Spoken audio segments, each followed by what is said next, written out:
আসসালামু আলাইকুম। আজকে সন্ধ্যার সময় আমার শ্বশুর শাশুড়ি চা রান্না করে দিচ্ছে, মানে রং চা। আর এইগুলো সিকবাতেও খাচ্ছে। আমার ছেলেও টোস্ট বিস্কুট দিয়ে চা খেতে পছন্দ করে, তাই তাকেও দিছি। আর আমার শাশুড়ি মাগরিবের নামাজ পড়ে তসবি জপতেছে।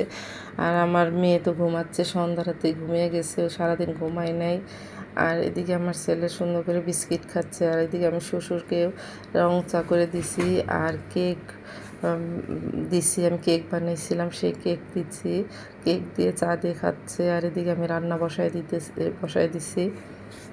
এখানে আমি ভাত বসাই দিছি সন্ধ্যার সময়। আর আমি ধুন্দুল আর আলু দিয়ে ছোটো মাছ রান্না করে নিতেছি, মানে কাসকি মাছ রান্না করে নিতেছি। এগুলা রাত্রের জন্য রান্না করে নিচ্ছি।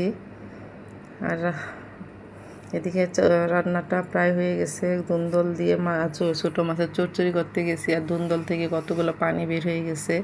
আর এদিকে আমার ছেলে একটু ভয় পাইছে, তো আমার শ্বশুরে ঝাড়াই দিতেছে আমার ছেলেকে। আর এদিকে ধুন্দল দিয়ে চচ্চড়িটা হয়ে গেছে, আমি এখন নামিয়ে নিব।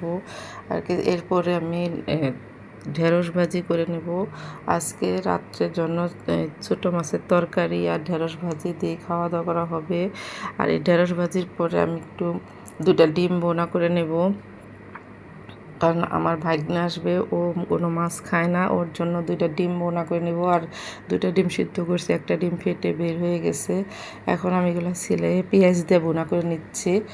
আর এই ডিম বোনা দিয়ে ও ভাত খেয়ে নেবে। আর ডিম বোনাটা হয়ে গেছে। এখানে আমি হলুদ মরিচ আর ধনে গুঁড়া দিয়ে একটু অল্প পানি দিয়ে নাড়াচাড়া করে নেব, যাতে একটু কষা কষা হয়। একটা আলু সিদ্ধ করে আলু দিছি। আমি এরকমভাবে ডিম বোনাটা করে নিলাম। আর এদিকে আমার শ্বশুর খেয়ে নিচ্ছে রাত্রেবেলা। আর এদিকে সিকবাতের বাবা কিছু বাজার নিয়ে আসছে, একটা চাল কুমড়া, কাঁচামরিচ, লবণ, ডাল আর পপকর্ন। ডাল আমার শ্বশুর খেতে খুব পছন্দ করে, তাই ডাল শেষ হয়ে গেছে, তাই ডালগুলো নিয়ে আসছে।